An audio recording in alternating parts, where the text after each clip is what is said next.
Welcome to the Bioptimizers Awesome Health Podcast. And now here's your host, Wade T. Lightheart.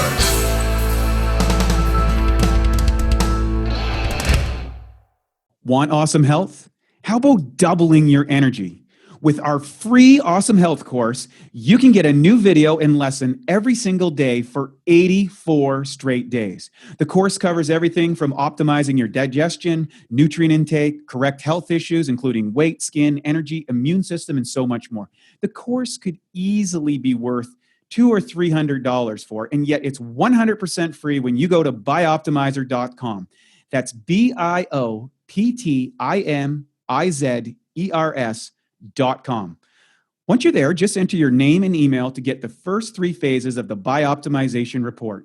You'll get the report immediately and begin getting your video lessons each and every day from there on in.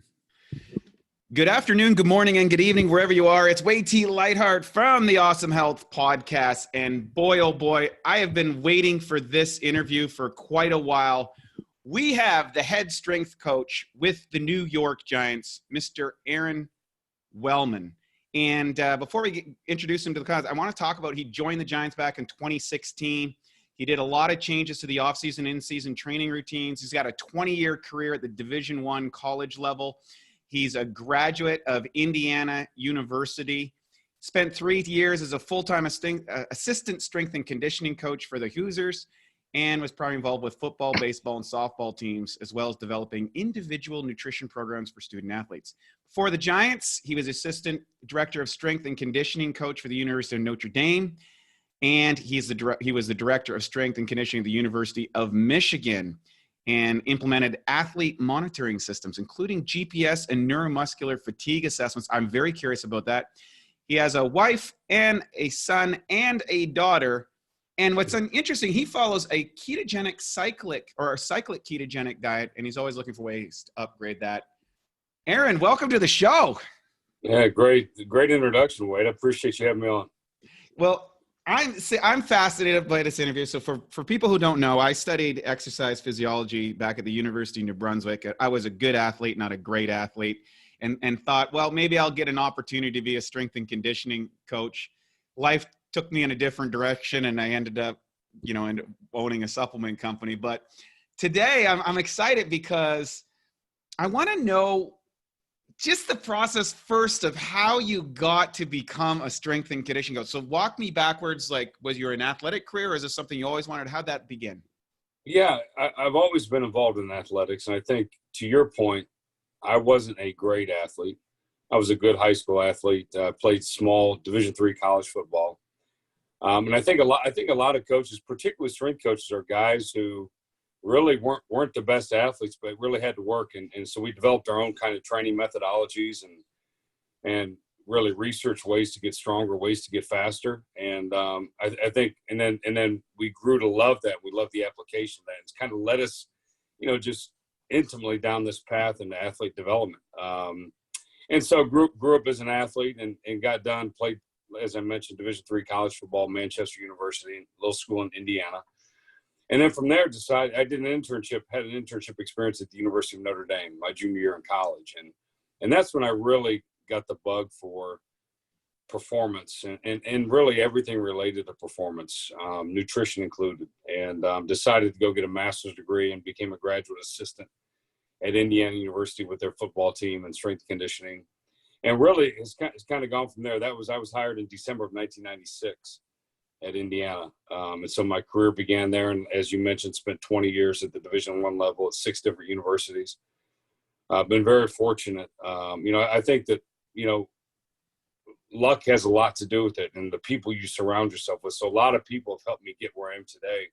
But I also like to think there's a lot of hard work that goes involved with it. There's a lot of hours, just like any other profession, that you want to get to the top of. And but it's something that I'm a continual learner, lifelong learner, and I'm still learning every single day on the job, right? And still making mistakes. I just like to think that after 20 years, my mistakes are fewer and far between, or less intense than they were, 20 years ago. So that's awesome. So tell me, what would be I'm going to go right into this, and then I'll ask some Sure. other specific questions.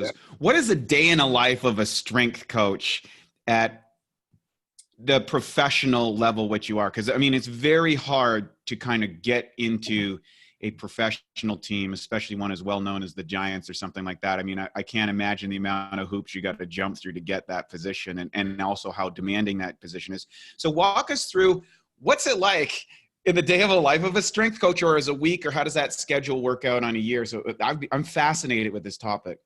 Yeah, and so we're in the in-season period right now. We're in week 11 of the NFL season. We began, our players reported to camp July 22nd, 23rd, something like that. And so we're pretty much 7 days a week from the beginning of the season to the end. We just had a bye week, so I got a Sunday off, and we'll get some time postseason. But as you mentioned, it's a busy schedule, but it's just like, I don't look at it as having to get to work every day or having to go to work every day. I look at it having to get to work. And I say this all the time, that I've got the best job in the world. Not only do I get to pursue my passion, but I get to do it here in New York City with the New York Giants. And so I'm very fortunate. I don't take the position for granted. Certainly there's a lot of other people in the world who've worked as hard, who are much more intelligent than I am, who can put together training programs and communicate with athletes who won't get this opportunity. So as you mentioned, there's been some key points in my life that have kind of led to this. But a day is typically this, and I'll kind of walk you through the week. And so Sunday is obviously game day for us.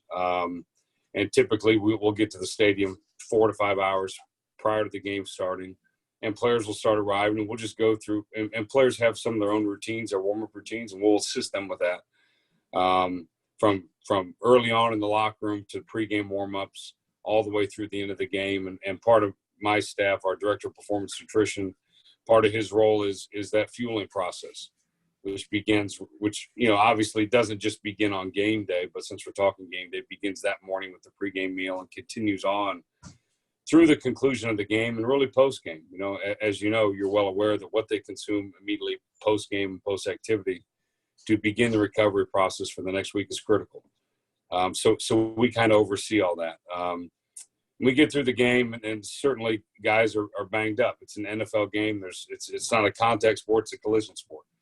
And so there's bumps, there's bruises, and you come out with some guys banged up. And so we get that injury report typically late at night. So I'll look over that and kind of prepare for the next day for the workouts. And so Monday, our players are all in. Every player, we all lift weights, we train, we meet, they watch film. Our biggest hurdle on Mondays is administering a workout. And we do our lower body workout on Monday. Wow. Some of the that's kind of surprising. That's surprising. And I think we can make arguments both ways for it. Tuesday's a player day off. One day a week has to be off for the players. And across the NFL, most teams take Tuesday off. And that's kind of been done for a long time. And that's the standard most teams set. So Monday's a big training day for us. Because there is no practice. There are no other competing physical demands on Monday except for the weight training. So we get as much we can out of them. But like I said, the biggest hurdle is these guys are banged up. Mm-hmm. And so Monday becomes a day where we have to find a lot of alternative methods of training for certain guys. Mm-hmm. And so we get the whole team in the weight room, practice squad included. And certainly, and first thing I do when I get on Monday mornings, I look at all of our external loading variables from the game, meaning primarily GPS variables. So what is a GPS variable? Can you explain that to people? Yeah, global positioning systems. We use every NFL stadium is outfitted with radio frequency devices that determine max velocities on players, distance ran. We look at number of plays, things like that. And so just markers, general markers of external loading from the game, right? And so that's the first thing I do Monday morning. Who had the most plays on offense, on defense, on special teams? What kind of velocities did we hit?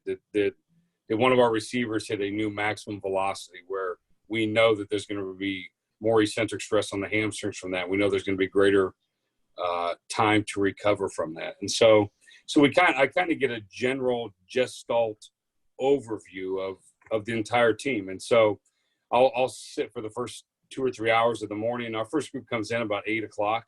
And so Monday morning is an early morning. I pour over the data.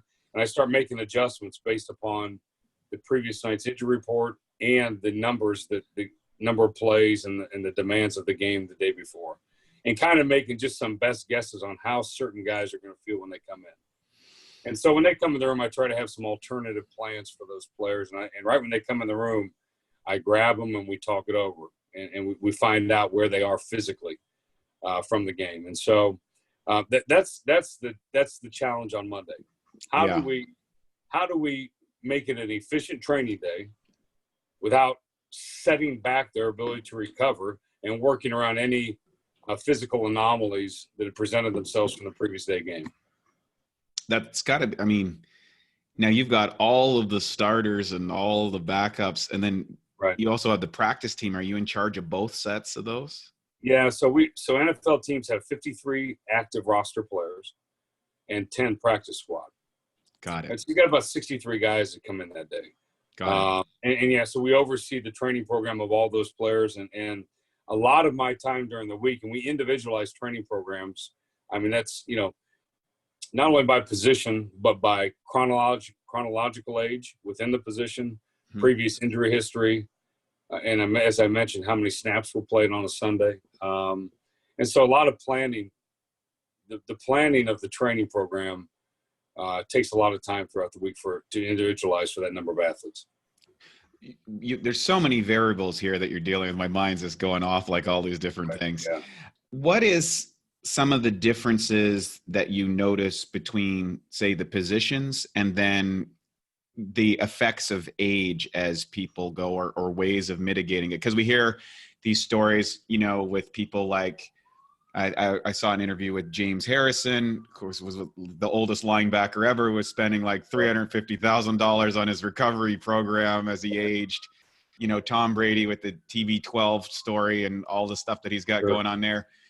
We do know, particularly in such a, as you say, a collision sport as the NFL, age plays a big role in how successful they can. How do you deal with that, or how do you manage that, or what typically do you see where athletes have a hard time, keeping pace with the kind of level that you have to maintain at a professional level? Yeah. Well, the first part of your question, positionally, we see what we term the skill positions, the wide receivers and defensive backs, certainly have a large amount of neuromuscular fatigue following games, but that fatigue is built differently for those guys. That's built through high speed running, through high intensity accelerations, high intensity decelerations.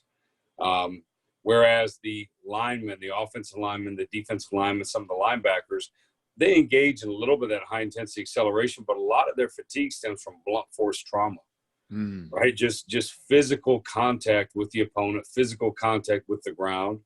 And so, as we know, neuromuscular fatigue results every bit as much from blunt force trauma as it does from trauma sustained through heavy eccentric contractions of musculature involved with high intensity accels and decels and sprints.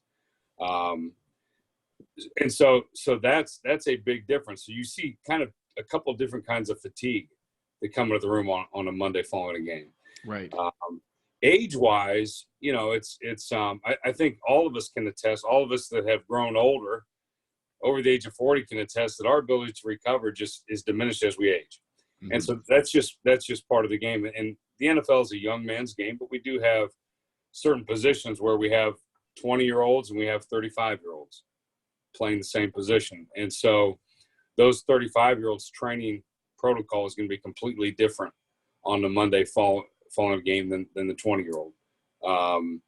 Also, we see as we age, our ability, just the overall training program, our ability to maintain maximum strength diminishes, but it doesn't diminish as quickly as our ability to express force fast. So our rate of force development. So our speed and power diminishes much faster than our maximum strength. We can hold on to those qualities longer. So again, you may have in season or out of season, you have a young guy where the window of adaptation for maximum strength is still open and we can still gain some. Whereas that for the older athletes is closed down, and now the window is becoming greater for rate of force development activities, for power and speed activities, simply because of the age of the athlete.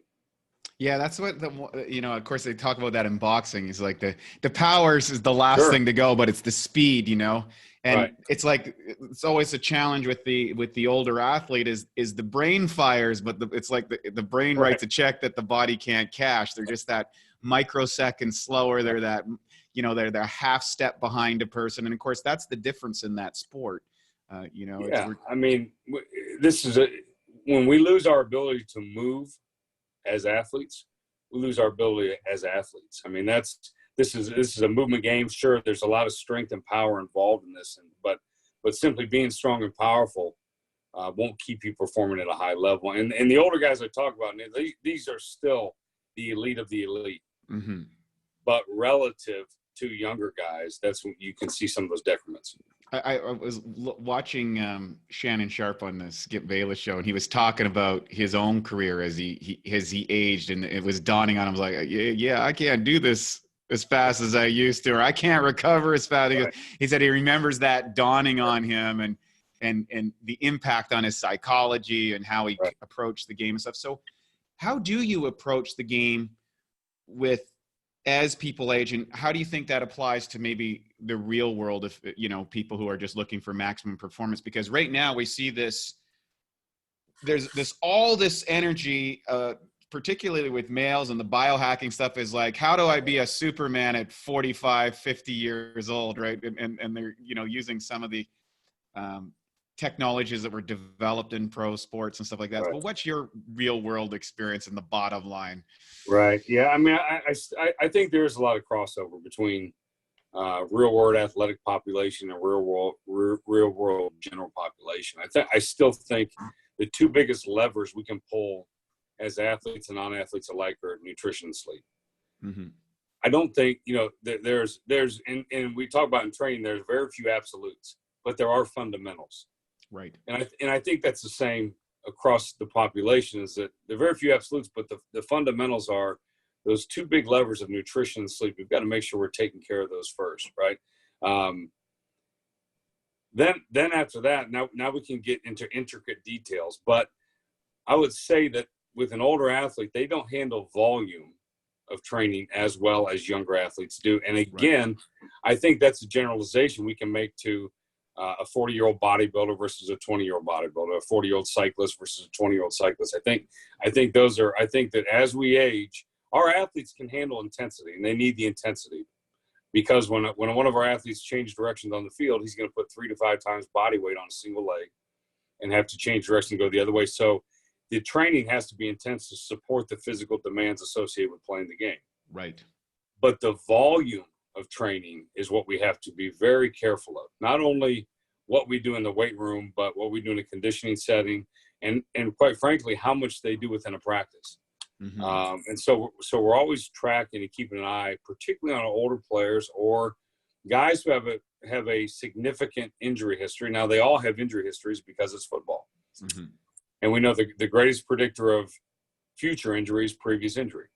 Right. And so we keep a close eye on these guys, and it compounds that risk with age. But the volume lever, in addition to nutrition and sleep, is critical for those guys. And with that, when you talk about nutrition and you talk about sleep, what are some kind of basic tenets that you've found that make the difference, if you will? Yeah, I think, and again, now I think there's a delineation between athletes and general public, right? Primarily with nutrition, right? The mm-hmm. nutrition that I need for my daily job tasks and performance is different than what our athletes need. And we just like we have a whole spectrum of ages and abilities and recovery ability within a position group, we have a whole spectrum of nutrition practices and education within a position group, within a team, because you've got several players who, look, if we can just get them to have something for breakfast prior to practice, that's a win. Right. And we have other guys on the complete opposite of the spectrum where they're dialed in completely, and they're just looking for what's one more thing I can add, or what do I need to change in my diet to give me a 1% edge. Right. And so to speak in general terms on athletes is tough, because we have a broad range of, number one, education in nutrition, depending on what college they went to, how much, and a lot of times athletes, and we've heard Kobe Bryant talk about this, is that, as you age in your career, the nutrition is the one thing that I haven't locked in, and that's the last lever I've got. And I'm going to pull it now as I'm older. Mm-hmm. Whereas if these athletes focus on this early on, we don't have to wait till they're 35, 36 years old to pull that lever. But yeah, so we've got a lot, nutrition. It's kind of meeting guys where they are, mm-hmm. and then moving them forward from that point. That's great. Now, I suspect also the calorie requirements of these type of athletes must be significantly higher than the general population. What would you say would be, or the variance between, I can imagine what an NFL lineman at over 300 pounds and, involved in hundreds of collisions every day. Like, what's his nutrition requirements to say someone like a speedster on the outside? Would they be significantly varied or? Yeah, significantly different. Just for simple math of thermodynamics of just maintaining body weight, right? So a 300 pounder that's 20% body fat that has 240 pounds of lean body mass needs significantly more calories simply to maintain his weight than a 185 pound defensive back that we have. Right. But you mentioned something critical that I didn't have a great understanding of till I 5-6 years into this profession, was that the blunt force trauma requires increased caloric needs to recover from. Wow. And is there like a kind of a scale about how much damage they have and how much food they'll need, or is? There probably is. And the only way to determine that is to really look at creatine kinase levels, which we don't look at because it requires a blood draw, but it has been looked at in Division I football, creatine kinase levels. And this has been a study well over 10 years ago where they looked at creatine kinase before training camp, at the end of training camp, and about every 3 weeks throughout the season.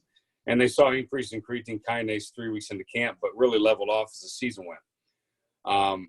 However, it's anecdotally, right? We see this all the time every year with players who say, I don't know why I can't put the weight on. I don't know why I can't keep weight on. When they feel like they're doing less activity in season, because we practice on, and I didn't even get through. I only got to Monday, and we haven't got to right. Yeah, we're only on Monday for Pete's sakes. Right.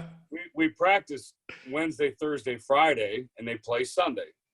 So, and then Monday's a weight training day, Tuesday's a day off, Saturday's kind of a walkthrough day. So you've got 4 days of physical activity out of the 7, and so they feel like, geez, when I'm in the off season, I'm training 5-6 days a week, and it's easy for me to gain weight. Well, in season, that blunt force trauma is added to that.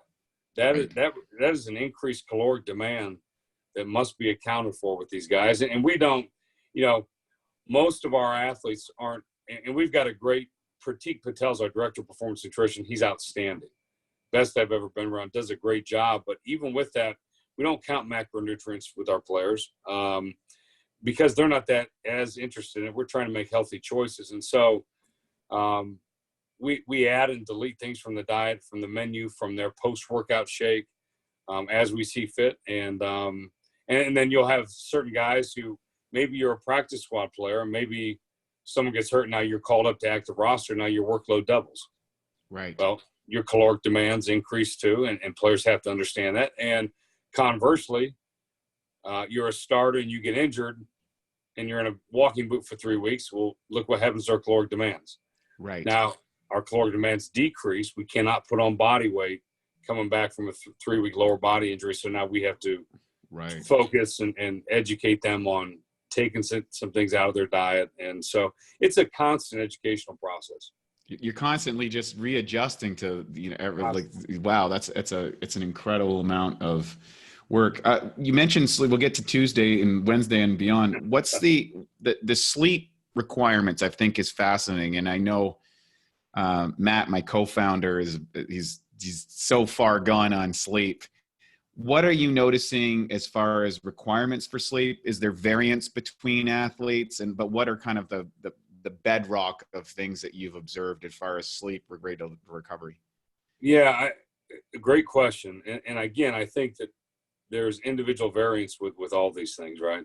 Some guys do great on 7 hours, and they've done very well on 7 hours for 5-6 years, all through college and through their NFL career.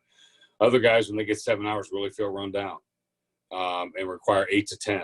A lot of our guys are able to take naps They're usually done a long day. They're still done out of the building by 5 o'clock. And a lot of our guys will go home and take a nap from 5:30 to 6:30, and then be in bed by 11. So I think guys handle it to varying degrees, but inevitably, if that's a lever that we think is important, and we do, nutrition and sleep, again, that has to be talked about every day, right? Now, do you have devices that you monitor the sleep cycles for people? Like, do you have technology that tracks deep sleep, REM sleep, all that sort of stuff? Yeah, we used to. The players can do it on their own. I'll say that. If they are interested in their own sleep, we will get them sleep trackers, and they'll be able to do that, and we'll point them in the right direction. We cannot provide a sleep tracker and then look at the data every day. Oh, right? I see. Because that could be a way of tracking them outside of work, I guess. Yeah, did they go to sleep at 3 a.m, or did they go to sleep at 11 or something? So they don't want to necessarily reveal that unless the player is comfortable doing that.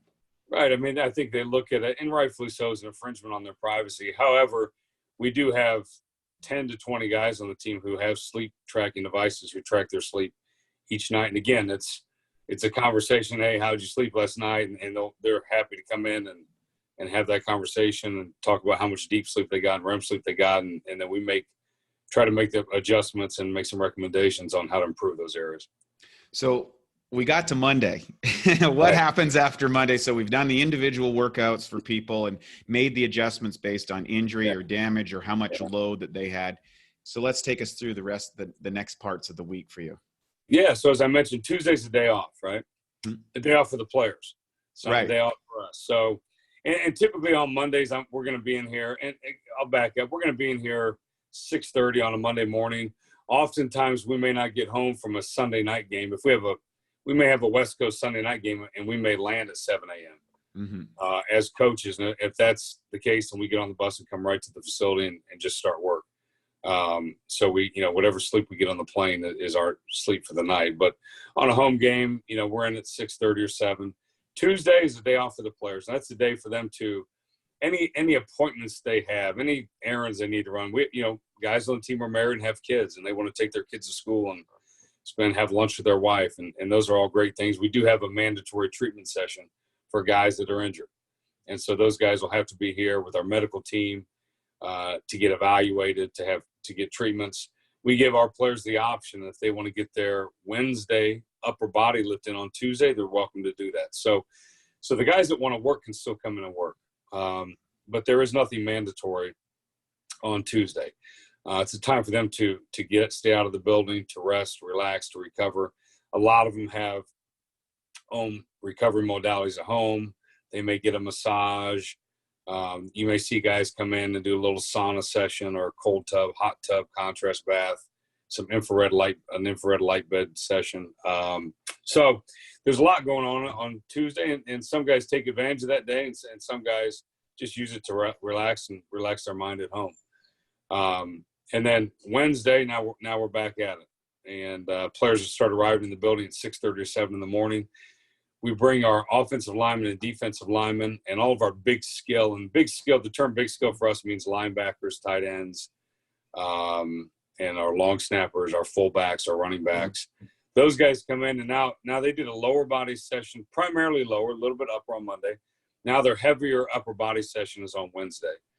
And Wednesday's an upper body lift. It's a little bit of hip mobility work, some thoracic spine mobility work, some proprioceptive activities to try to get on the front end of some ankle injuries. It's about a 45-minute workout, and those guys can come in, and they have to be in the room by 7 o'clock that day. So we have guys on their own. A lot of guys like to come in at 6, work out, and they like to get in the sauna, or they like to eat breakfast at 6:45 and watch some film. So we're available as a staff. Our staff usually gets in about 5 o'clock in the morning on Wednesday. We have a weight training session. We have team meetings, position meetings. We're on the field around 11 o'clock on Wednesday. They also have the opportunity to lift post-practice if they choose to. So the guys that don't lift in the morning, a lot of guys, and we're fine with that, because as much as we talk about sleep, it would be contradictory for us to say, hey, look, sleep's important, but being here at 6, right? So guys get enough sleep, and our morning people, they come in the morning. Guys that aren't want to get another half hour sleep, great. We'll get your weight training session in post-practice. And we're usually done with the physical part of the day by 2:30. Then we have position meetings and staff meetings, and typically my staff and I will get out of here around 5:30 or 6 on Wednesday night. So in at 5, out of here at 5:30 or 6 on Wednesdays. Thursday's kind of repeat of Wednesday, except a different position group list. So all of our skill players, our wide receivers, our defensive backs, and our kickers and quarterbacks all get their second weight training session on Thursday. And again, it's an upper body weight training session. We'll do it just a touch.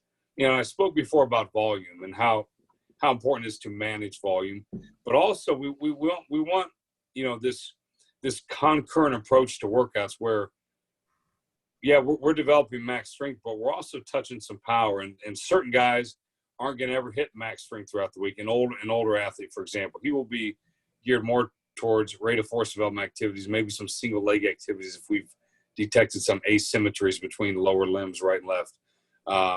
So we do just a touch of explosive work on Thursdays, post practice. And when I say a touch, I mean three sets of 2 of some explosive lower body activity. And again, that varies by individual, right? If we got an individual who's got some chronic knee tendinopathies or hip issues or low back issues, that exercise changes. But inevitably, we want to hit a rate of force development, higher velocity power movement on that Thursday. Okay, just brief, 3 sets of 2. And then we're on, and quarterbacks always looked after practice on Thursday.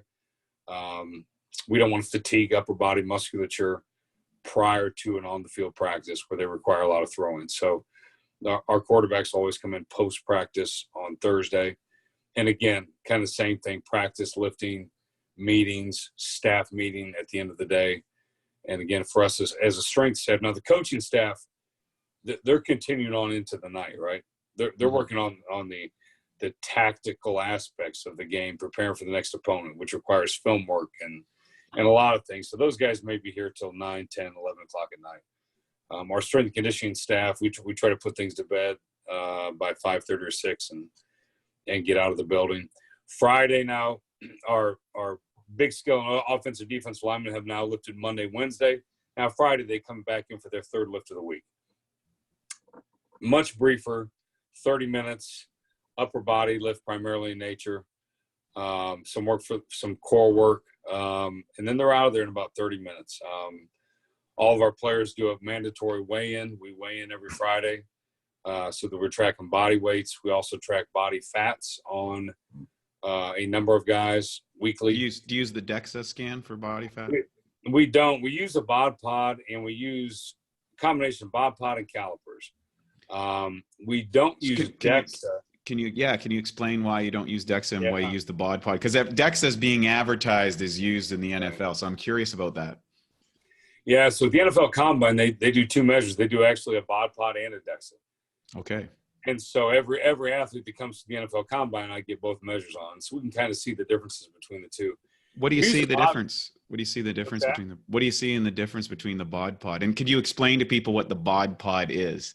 Yeah, the bod pod is a really looks like an egg-shaped device, a big oval, and and the player sits in there with limited clothing, usually just compression shorts and kind of a tight beanie on to cover the hair, and it's about 2 45-second measurements, and it really the calculation that uses Boyle's law of gas exchange to differentiate lean body mass from fat mass, and the DEXA. And the drawbacks of the bod pod are you shouldn't eat or drink too much within 2 hours of the measurement.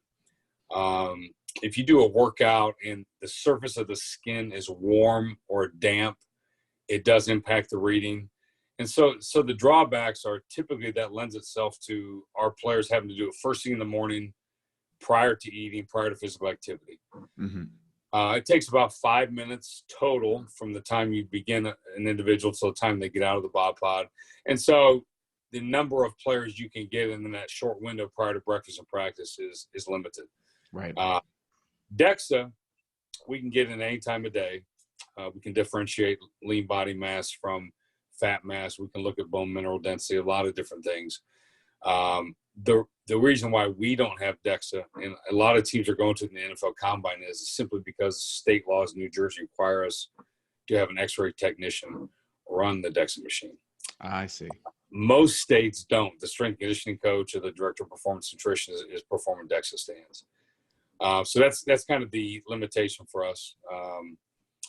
I think we'll work towards that. But right now, do you see a difference between the two as far as readings, or are there variance between the two? Yeah, there is a lot of variance, and I haven't ran statistical analyses on what that exact variance is, but you can kind of go down the list, and typically DEXA measures body fat percentage a bit higher than a BAPA does, at least from the data that I've been able to look at from the NFL Combine. That's pretty much what we've seen also. Like I've noticed almost everybody comes out a little higher on DEXA than they anticipate. I don't know if that's a variance within the DEXA or it's more accurate in determining maybe fat that's a little bit lower, or like brown fat or things like that.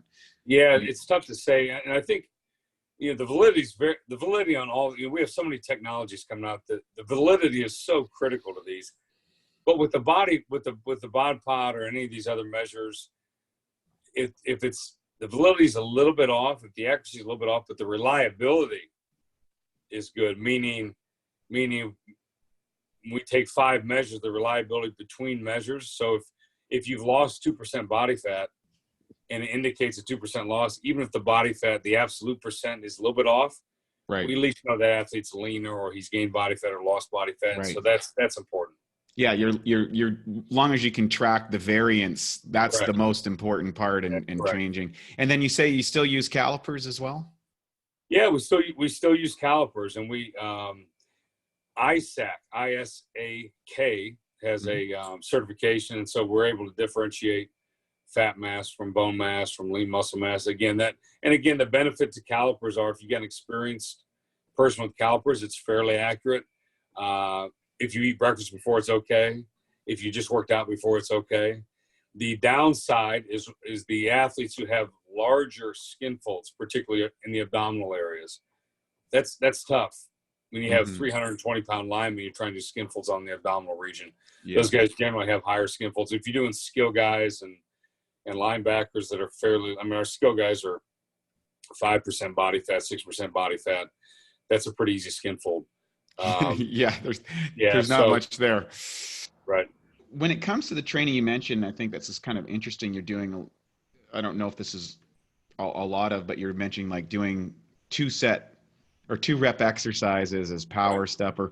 What would you say is different about, say, how you train an NFL athlete versus how someone who's just trying to be bigger or leaner in the gym? What is the biggest difference between those? Yeah, I think there's a lot. I think as an NFL athlete, they're wired differently than the general population, right? Yeah, can you explain that? Yeah, when I say wired, I mean just neurologically, neuromuscularly, the ability to produce high levels of neuromuscular contraction in a very short amount of times, to produce fluid athletic movement.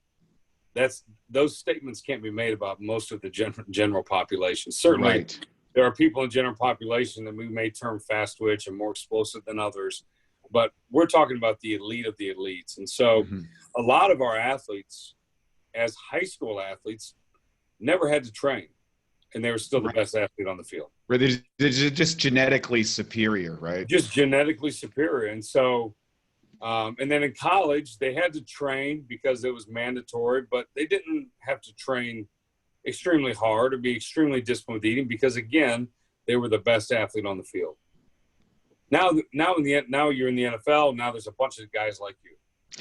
Yeah, everybody, basically, right? Everybody, but it's all relative. Right now in the NFL pond, there are some big fish that are just outliers. But generally now you come to the NFL, if you want to have a long, productive career, now you've got to dial some of these things in more.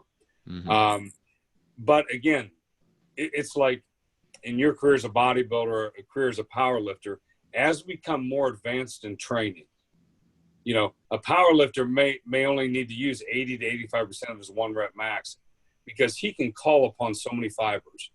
Right. And if he consistently trains higher than that, there's a certain level of not only of central fatigue, but peripheral fatigue associated with training those. So neuromuscular fatigue. Our athletes are much the same way.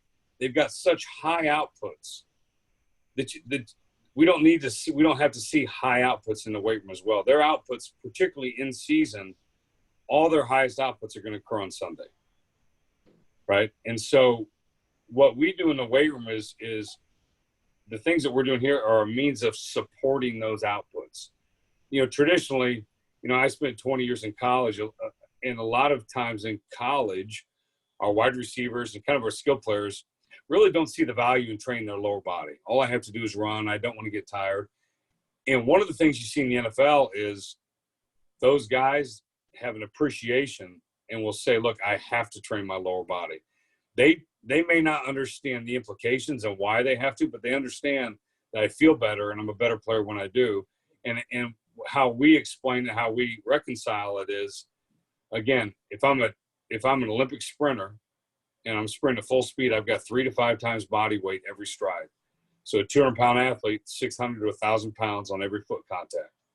So the weight training is a means of just supporting their position-specific demands on the field, right? Right. When our stronger athletes will recover faster at a given workload than our weaker athletes, because if you take those same athletes and you and I both undergo 20 hard changes of direction on the right leg and 20 on the left leg in the same sprint distance at the same velocities, and I'm a stronger athlete, I can support those and recover quicker from those. It doesn't cause as much muscle damage in myself as it does in you.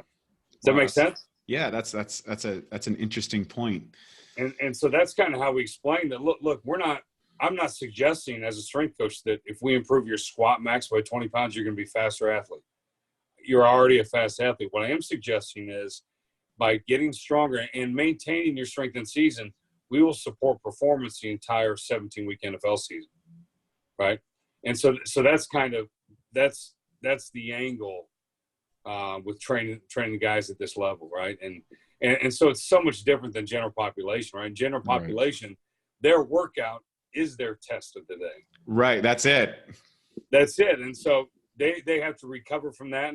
And of course, stress, what we know is stress. So psychological stress, emotional stress, physical, we only have one bucket to recover from stress. So the 45-year-old man or woman who doesn't like their job and spends 12 hours at their job has a lot of stress from that, and it's tough to recover. And just like an NFL player recovering from a game, but the games are physically the most demanding days of the week, and so everything we do supports their ability to perform on those days. That's pretty interesting. Now, on the recovery side of things, what are some of the things that you guys utilize or leverage to kind of, because it seems like recovery is such a big factor on that. I think a lot of people are familiar. I remember years ago here in Vancouver, I believe the Vancouver Canucks is one of the first teams to start using hyperbaric chambers. Yeah. And things like that. And it was kind of like, to me, that was kind of when biohacking, if you will, for quote unquote, started to creep into professional sports. That was quite a long time ago. What are some of the things that you can talk about that teams are using in the NFL or the Giants are using, or that sort of stuff, which are kind of common, that definite make a difference for them? Because people like, if it makes different at that level, it's tried, tested, and true, and I can trust it in my own life. Yeah, and again, once the two biggest levers are pulled, we got to pull those first: nutrition and sleep. Right. Beyond that, okay, I think there's as much individuality with recovery modalities as there are with training modalities. Wow. You'll have certain players who love the cold tub. Other players got out of the cold tub and said, "I just feel stiff for the next 24 hours." Now, again, and I found that the really high-wired, fast-twitch athletes don't do well in cold tubs. Interesting. And I always go back to this. I mean, recovery, when all the dust settles, when we look at recovery, what systems in the body mediate the recovery response? Primarily mediated by the autonomic nervous system, right? The sympathetic and parasympathetic branch. Yep. So if we take a sympathetic dominant athlete and put him in a cold tub, and produce a higher level of sympathetic dominance and make the parasympathetic system withdrawal even more. Is that what's best for them? So a lot of our players intuitively will just say, Coach, I just don't, I've never liked the cold tub. Okay, let's try something different, right? So how can we leverage parasympathetic nervous system to promote that recovery response? And so I think there's some general modalities that most teams use. Most teams have a hot tub and a cold tub.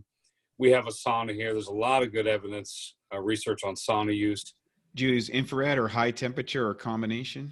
Right now we have high temperature. Yeah. High temperature. Because that's what kind of creates the shock proteins. It seems to be temperature dependent on that. I know Dr. Rhonda Patrick has talked about it extensively, and she says the heat's a big factor. Yeah, the heat's a huge factor. And actually you can stimulate heat shock proteins in cold too. And Rhonda's talked about that. And I think the difference between infrared and a high heat sauna is the duration you have to be in it. So an infrared sauna may take 45 minutes to get the same response as opposed to 25 in a high heat sauna. Right.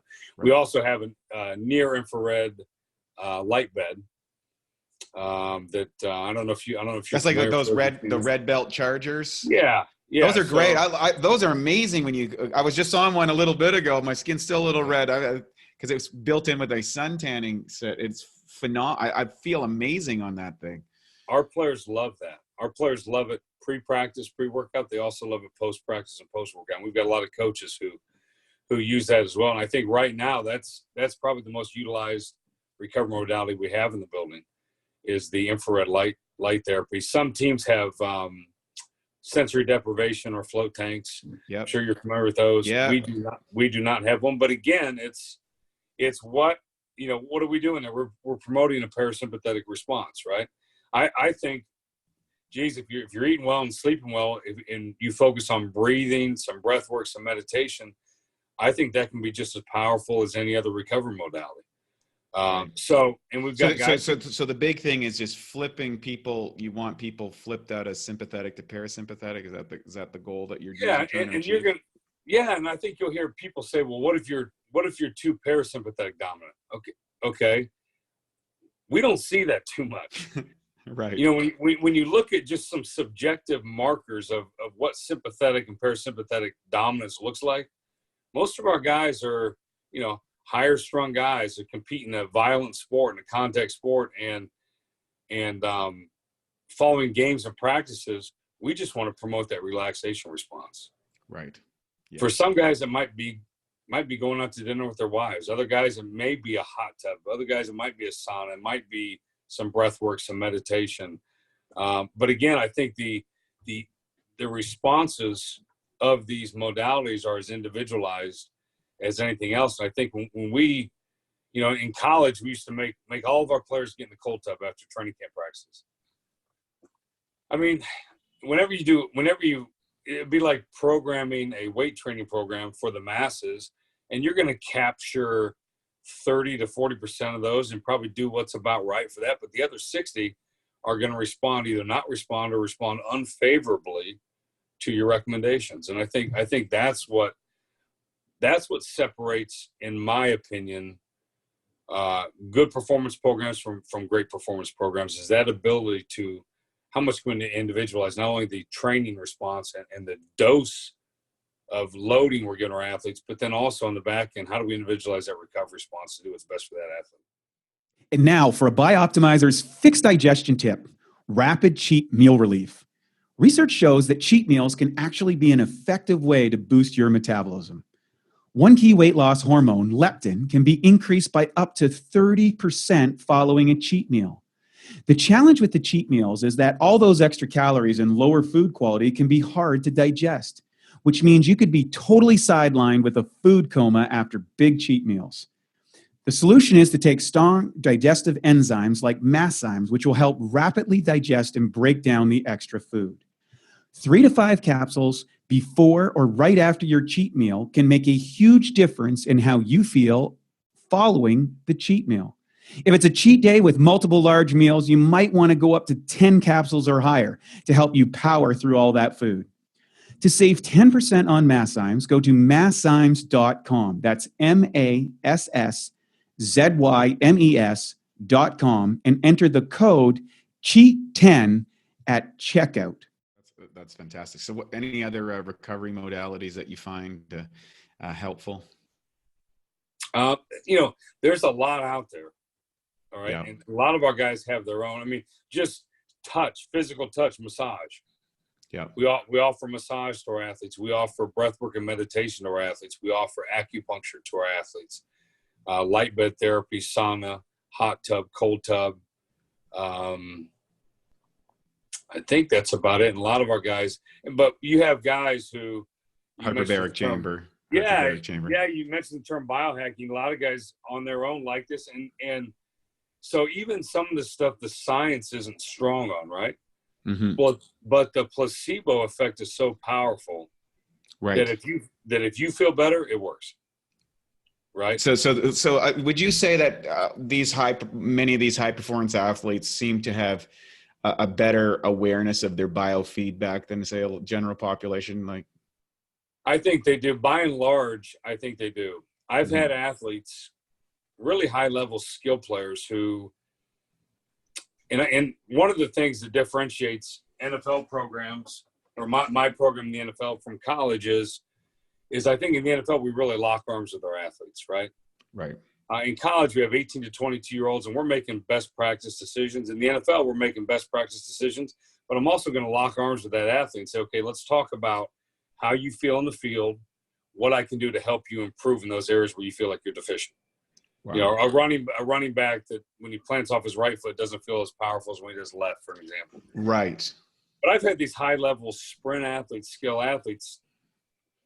They can describe what they're feeling. They don't know what it is, but they're describing part of their anatomy that bothers them at high-speed sprinting. And they can point right to it, and they can tell you exactly when it hurts. They don't know why it hurts. And then if we dig, and if we work with these guys, if we dig and dig and dig, we can usually figure this thing out. But they are so perceptive with how their body feels. Now, some guys are really perceptive to a fault. Right. Right. They're going to perceive everything, and everything's a problem. But other guys are perceptive and just, hey, look, how do I fix this? And we help them correct that. But I think you're right. I would generally say that these athletes are much more in tune with their body. It's like having a Indianapolis race car versus, a Corvette, 1978 Corvette that you're just driving around on the weekends. This brings up another topic on performance, I think, I'm curious about, and that is one of the things that you hear them talking about in sports is an athlete's vision, their ability to see the field or see how plays are developing or accompanied. And then I know a recent trend in the NHL is goalies taking different vision training now in order to, and there was about 4 years ago, there was a bunch of second string goalies that all became starters because they went to these particular visual training stuff. Right. Do you guys do any training on that, or is that an in-season or an off-season thing, or do you have any experience with that? Yeah, it's a great question.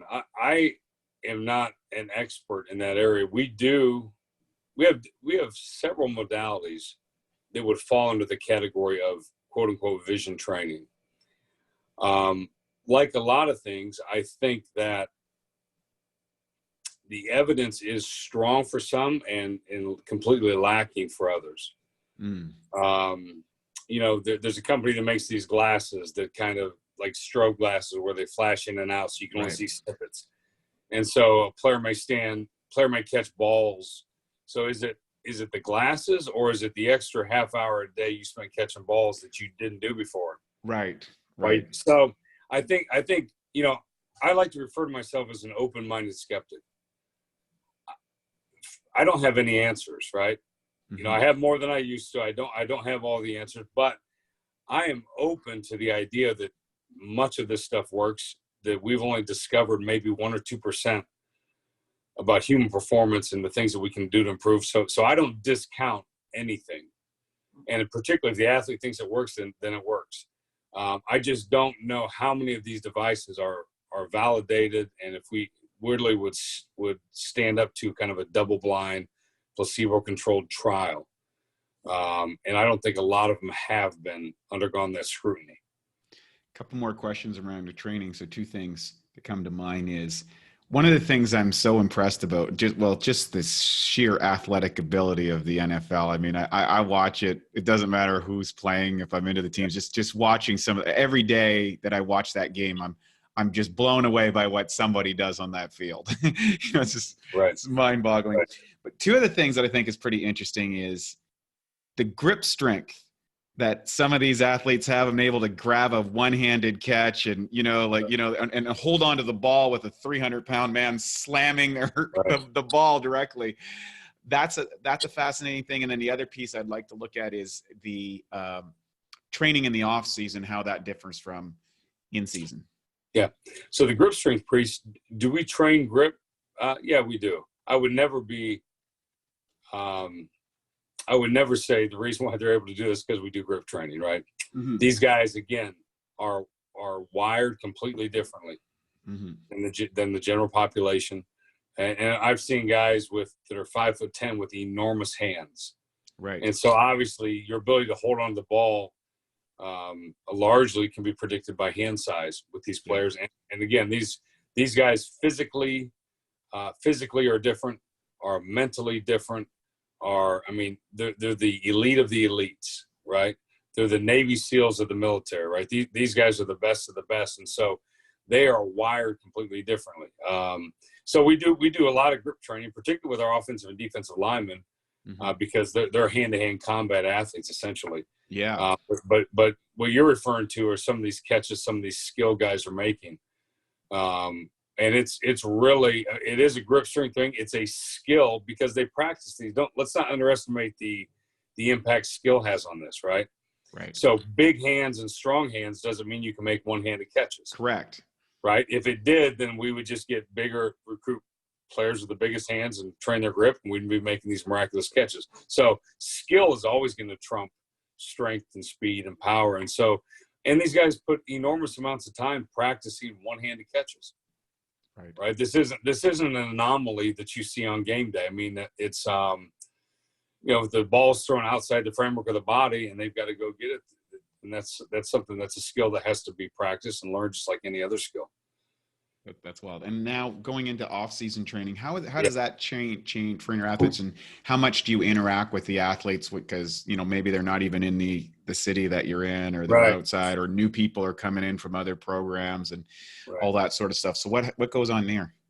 Yeah, it's a great question, and it's one that's a difficult obstacle with our yearly calendar here in the NFL. So, I'll kind of walk you through it. Our last game is December 29th. If you're not a playoff football team, the players usually, there's a meeting the next day, and I'm allowed to give them a 14 to 15 week. It's about a 14-week off-season program. Ours is about 160 pages long. It's got nutrition, all their speed work, their conditioning, all their weight training, broken up by position. We'll have 10 to 20 guys who want individualized training programs, so we do that for them.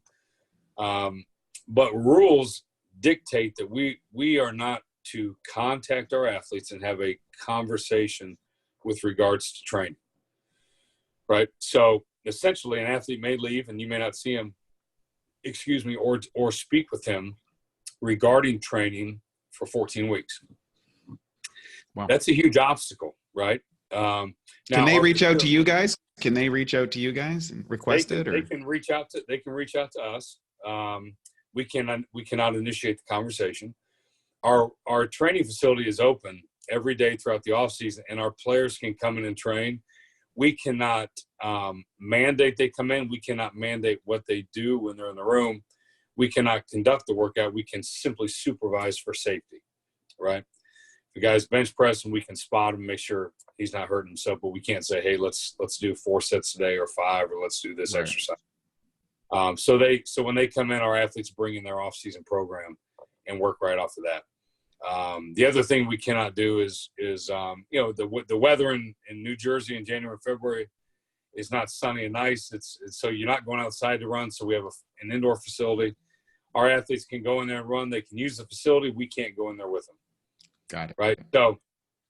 So we're a little bit hamstrung. So the onus is on the player to quote unquote be a professional and take care of their body. And so, and that period goes from the end of from the last game of the season until the beginning of what we term the off-season program, which would be around the middle of April.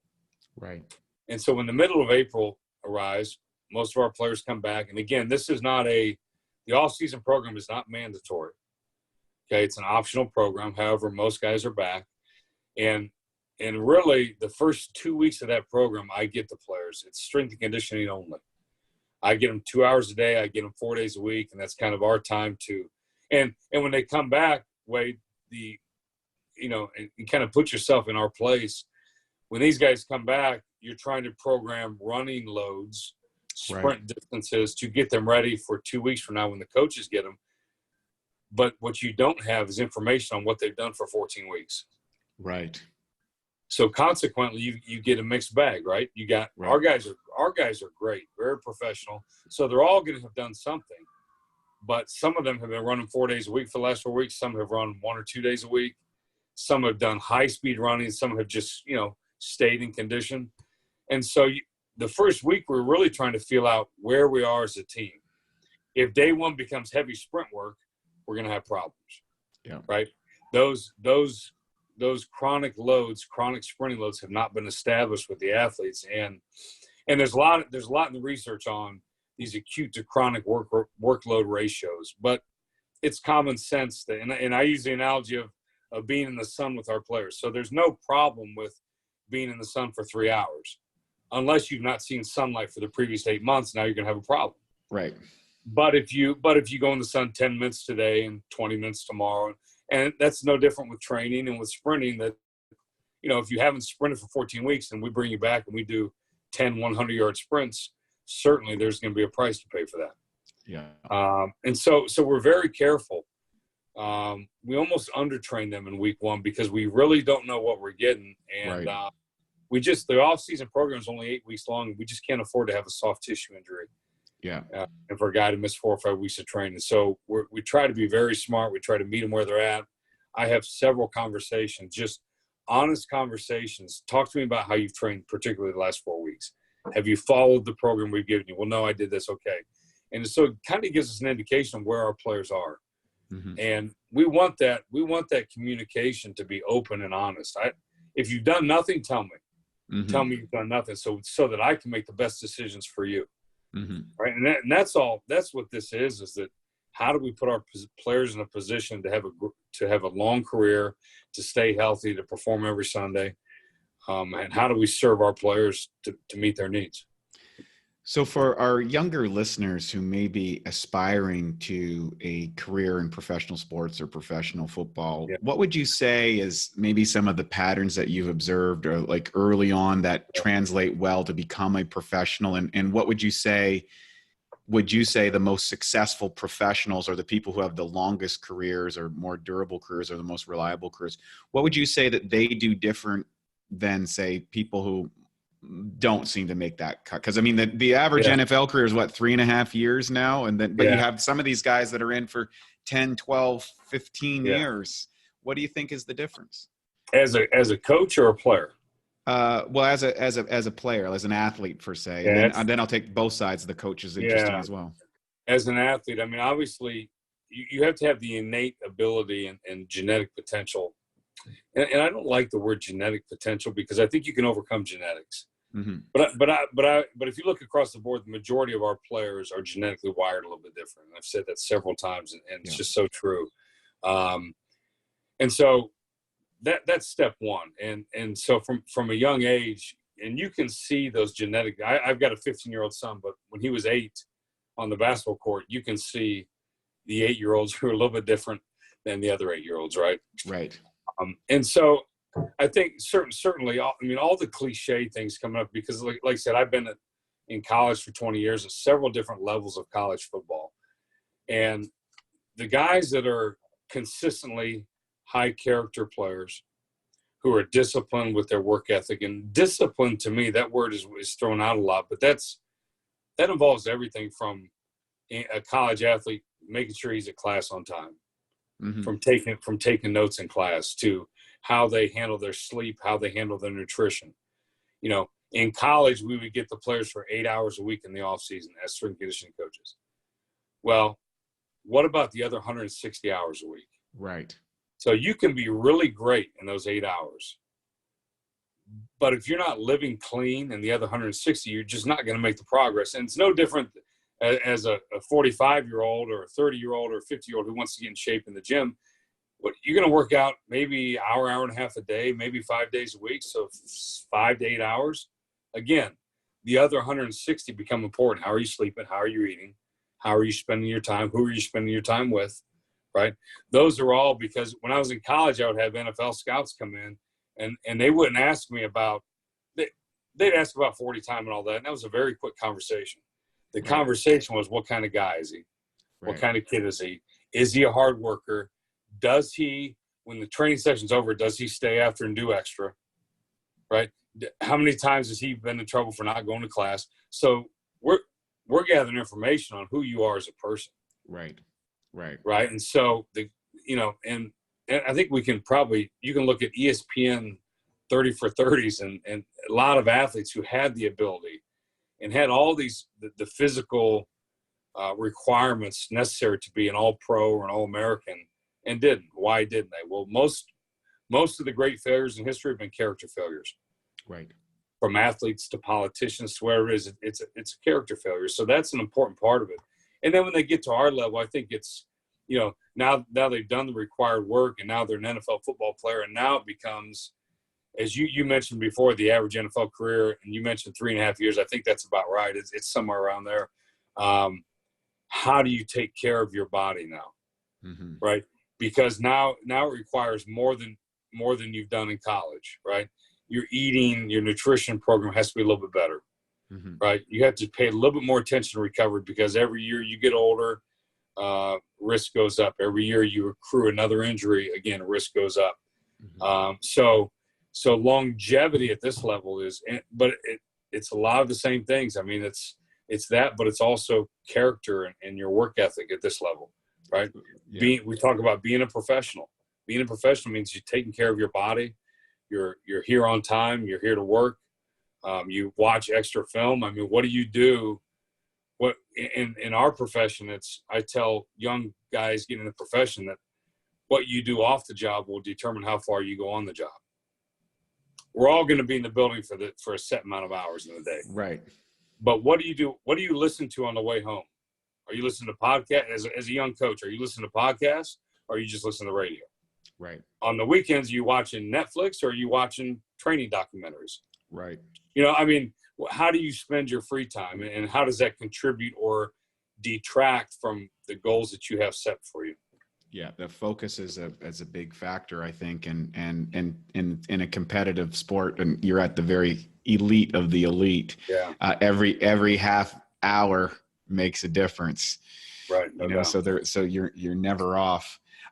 Speaking on recovery and training things, I think this is a big topic, and one I think that, interesting enough, the NFL brought to attention, and there's a lot of people, is concussions and how that impacts people and their functionality and recovery. And what are some of the things that you could share around concussions, of how you go and approach that when an athlete has a concussion? What are some of the common recoveries? Because it turns out that concussions are much more prevalent than they originally thought to the general population, let alone an NFL football player, where the risk is extraordinarily high because of the nature of the sport. What are you guys doing around that? Yeah, I think the talk around concussions is, as you mentioned, much more frequent today than it was 5-10 years ago. Mm-hmm. And I think that's a good thing. I think bringing awareness to that is a good thing, because ultimately what we care about is our players' health. Number one, health always comes first. As coaches, it should be just the same oath that physicians take, and do no harm, right? And so the player's health comes first, performance is a second. So that's always in the conversation. Now, as a strength and conditioning coach, and I'll be honest with you, that is a hot topic that I don't get involved in too much. I see. It's And more the so, medical side staff. yeah, and so that's a medical side, and I think that's how it should be. I don't think that coaches, strength coaches, performance coaches should get involved in that. I think that should be medical experts making the decision on what's absolute best for that player, excuse me, and we jump in when they give us the green light to say, okay, he's good to start training again. So, I see. That's one that I don't touch. And again, if it was my son, I would want a medical expert, not a coach or even a strength coach overseeing that. I'd want the experts in the field working with him, doing the cognitive testing and giving us the green light when he is healed enough to return to training. So one other question, I want to be mindful of our time, is so someone who is aspiring to be a coach, maybe they're listening to this and saying, how did you track through this, getting your own education and then getting started in a university, athletic program, Right. and then working your way all the way up to the New York Giants, which is kudos to that. There's a lot of people that like to be in that position. That's a hard go to get there. That's a lot of hours and effort. What were the key points that allowed you to make that trajectory? Yeah, I think my start in it, I would say that I don't know if I earned it any more than anyone else. I think I got lucky at the beginning. Mm-hmm. I started with a handwritten note to a football coach at Indiana University named Cam Cameron. And, this was in 1996, and the handwritten note he responded to, and I interviewed, and I got a graduate assistant position. From that point on, though, I like to think that certainly there's more luck involved, but I like to think that a lot of us create our own luck through. And let me say this, that football is like a lot of other business. It's a people business, which means, and I probably undervalued that, to be honest with you, my first 10 or 15 years. It's a people business that requires great communication and great collaboration. My track into this, I think if you look back, I mean, and I, quite honestly, I try to talk people out of the profession. And the reason why I do that is not because I love the profession. It's plan A and I have no plan B. So I love what I do. I wouldn't want to do anything else. I try to talk people out of it. So I don't want our profession devalued. Right.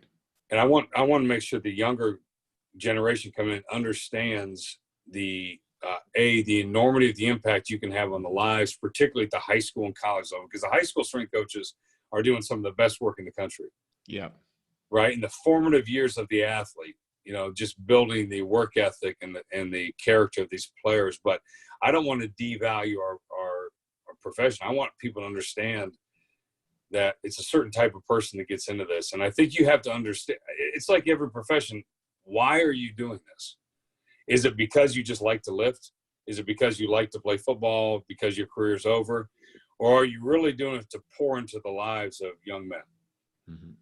Right? And again, that's something that took me some time to figure out. And when you discover why you're doing it, it really doesn't matter if you have to work 16, 18 hours a day.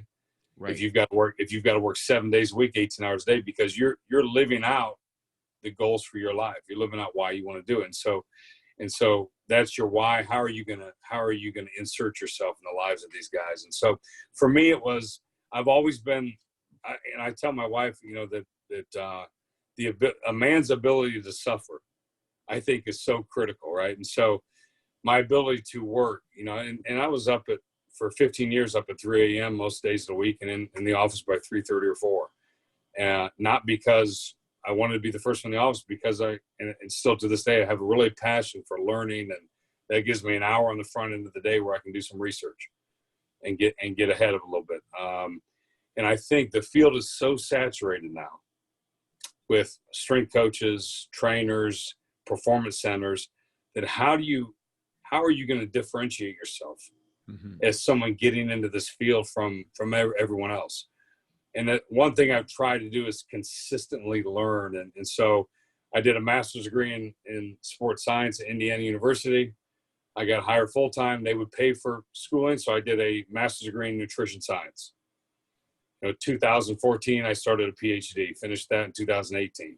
And so how do we consistently learn and consistently improve our program? And ultimately, not for our sake or to have more letters after our name, but for the sake of our athletes, right? When I limit my knowledge, all I do is limit the ability of my athletes. And so for me, it's learning everything I can, consistently trying to put together constantly the best program for our athletes. And I think that's a challenge, right? That's a challenge to do every day. And so that's why the young men and women getting in the profession, there's a lot of great young strength coaches, but I just want them to understand the value of this profession and the impact they can have on lives. And look, let's not take this lightly as a coach or as a teacher, as a high school teacher. I mean, these are great professions where you can make a lifelong impact on young men and women. I love that. That's a great message. And before we wrap up now, any new things or any things that you want to give a shout out to in regards to your own work or how you go about things, or anything else that you want to mention that we haven't covered? No, I don't think so. I'm again, for me, it's just about our athletes and what can I do every day. And in these, 12 to 14 hours I'm here. And then when I leave here, it's trying to be the best dad I can be to my two kids and husband and my wife. And if that's the focus, I don't have time for much outside of. I forgot to ask one other question, and that was, I found this fascinating, is that I believe you follow a cyclic ketogenic diet. And so I'd like to just inquire, and I think we're going to get you back to kind of dive deeper on that, because it's a passion of my co-founder, Matt. Do you see the ketogenic diet being something applicable inside of speed and power sports? Because that's kind of the knock that a lot of people think about it. And why have you incorporated that in your own life? Those two items, I think, is really key. Yeah, I think again, I know enough about nutrition to be dangerous, but certainly not the authority, right? But here's my opinion on this right now, and as long as you'll allow me freedom to change my opinion a year from now as I learn more and sure and progress like all of us, I think that's right? I think that's a very powerful statement, is that you stay flexible. Yeah. I think you said an open-minded skeptic, which I thought was a really great way. Yeah. And you'll hear a lot of people, I think the knee-jerk reaction is saying no, in speed and power sports that are typically characterized by anaerobic activity, there is no place for the ketogenic diet. I think it can be done. I think it's very difficult because I think the amount of time it takes to adapt, an athlete would have to be really, really interested for a lot of reasons in maintaining a ketogenic diet for a long time for him or her to adapt in a high intensity, repeated bout sport. I really believe that. I think it's maybe easier in some endurance sports, lower intensity endurance sports. Having said that, can it be done? I think it absolutely can be done. I just don't know that the interest in the athletes is high enough where they become completely, quote unquote, fat adapted. And that's their primary source, where they're not, my first introduction to ketogenic diet was, we had a player at Indiana and he said, "Coach, I'm on a ketogenic diet." I said, "You are?" And I knew what it was. And this was 20 years ago. And I said, "What are you eating?" He said, all I'm eating is ice cream and bananas. And I said, "Hold on, ice cream and bananas?" He said, "Yeah." And so that gives you an indication of some of the, the education and ideas of some people who read some things, right? Right. Certainly it's much more prevalent now than it was 20 years ago. But so the short answer is I believe our athletes can do it. I think it's very difficult for people to stay on it that long and maintain that state to see the performance gains. And I don't know, quite honestly, I don't know if performance will be better in our sport. I think you can probably be maintained if you're really diligent, but I don't know that it would be better. Right. And then for your own self, though, you've incorporated, and what are the reasons that you found that applicable for you, and what are the benefits that you've noticed, and maybe how long it took you to adapt to that diet? Yeah. I mean, I first started really dabbling in ketogenic diets in 1997. Wow. So you're one of the early adapters. A guy named Dan Duchesne wrote a book called Body Opus. I'm sure you're familiar. Yes. And so that was a very stringent program, not only with the 5 days a week of ketogenic type eating, but the 2 days a week where he would go on a higher carbohydrate, and there was 24 feedings over 48 hours. And so but at that time I was in graduate school and that was my life. Right. And so I did that for 8 to 10 weeks. And so that's when I first got introduced. And since then I've always been fairly low. I would characterize myself as low carbohydrate, below 100 grams a day. Mm-hmm. And then when I ran across Dom D'Agostino's research, just had him on the podcast a couple weeks ago. Yeah, just had him on. The great researcher. Fantastic. Yeah. And this was early, 2012 or 13. Mm-hmm. And the health, as we age, I just think the health benefits as we age, when you combine a ketogenic type approach with some time restricted eating, and I've tracked macronutrients on almost every day of the year for probably 12 to 14 years. Right. Of my own personal diet. And a lot of people think that's too much to do. And I'm just interested in doing it. I'm interested in how I feel. I'm interested in what blood work looks like. I'm interested in my blood glucose readings, my ketone readings several times a day, depending on what diet I'm on. It's just one of my interests. And so the ketogenic diet for me, so lately I've been doing a cyclic ketogenic diet, as you mentioned, and that involves, I've done it both ways, where 1 day a week is primarily a higher carbohydrate day, and I try to minimize fat as much as I can on that day. Mm-hmm. Or I'll cycle in and out of it on a daily basis with a 40 to 50 gram carbohydrate feeding immediately post workout, right? And then be right back into ketosis by the time I go to bed that night. So these are just things I enjoy. And I think that the bottom line is I've stuck with it because I feel great. Right. I feel great doing it. And the research, and I think that there's so much research out there, and depending on what you read, people get overwhelmed, I think, with making decisions on what's best. And so I've kind of taken everything I've read, everything I've researched, how I felt anecdotally, both subjectively and objectively through blood work, and really developed what I think is best for myself. That's great. And how long did it take you to kind of go through the adaptive phases? Because I know there's like a couple week adjustment, then like a 3-month adjustment, and then Matt, the co-founder, he said that he found another adjustment about a year later about how quickly he got back to ketosis when he does in big ingest of carbs. He'll still be in he'll still be in ketosis. Right. The day after, he's right back in. Right. So have you noticed similar type things, or what's your own experience? Yeah, I have. It's a great question. When I first started, like you said, in the late 90s, boy, I had a hard time because I was primarily, and I think the amount of carbohydrates you take on a chronic basis, and when you switch and say I'm gonna go to this ketogenic approach, I think your previous history of carbohydrate intake really determines how quickly you're going to adapt. And so the first time I had a hard time, but then as a really low carb eater for several years, when I went back to it, it was fairly easy. And within I never had the I've heard this term keto flu. I've heard headaches, and I never experienced that. Mm-hmm. I felt great immediately. Digestive issues cleared up immediately. I felt, we described this thing as some brain fog, and I had mental clarity quicker. And so I adapted fairly quickly. Now, I didn't start producing ketones that quickly. Right. That took me, it took me a month or two if I really got consistent ketone readings. And then really about a year before I could start eating carbs and getting back into ketosis quickly. Right. So I think that I would echo similar to what Matt said with regards to the ability to return to ketosis following a carbohydrate feeding. And again, that is a N of one experiment, but I think we all of us should be doing an N of one experience and find out what's best for each one of us.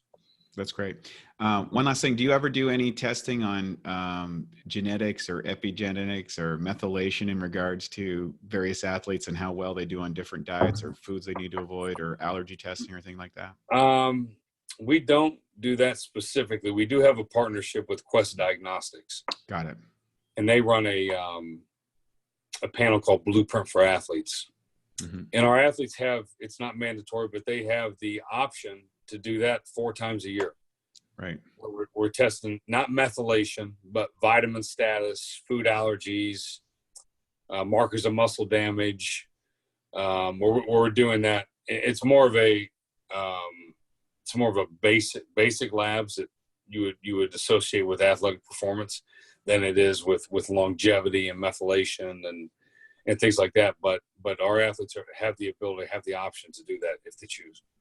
One last question, and that would be, where do you see kind of the future of training with all the tech coming and all this kind of thing? Yeah. Where do you see things, say maybe in 10 years as a strength coach? What do you anticipate will be more integrated or coming down the pipe? Yeah, I think it's hard to say in 10 years because I think we've made so many strides in the last 2. Mm-hmm. I think there are things that are happening now that no one saw 5 years ago. Right. I think 2 things, and I think, and this, I don't want to sound contradictory, but I think here are my 2 thoughts on this. That I think the pendulum will swing back a little bit.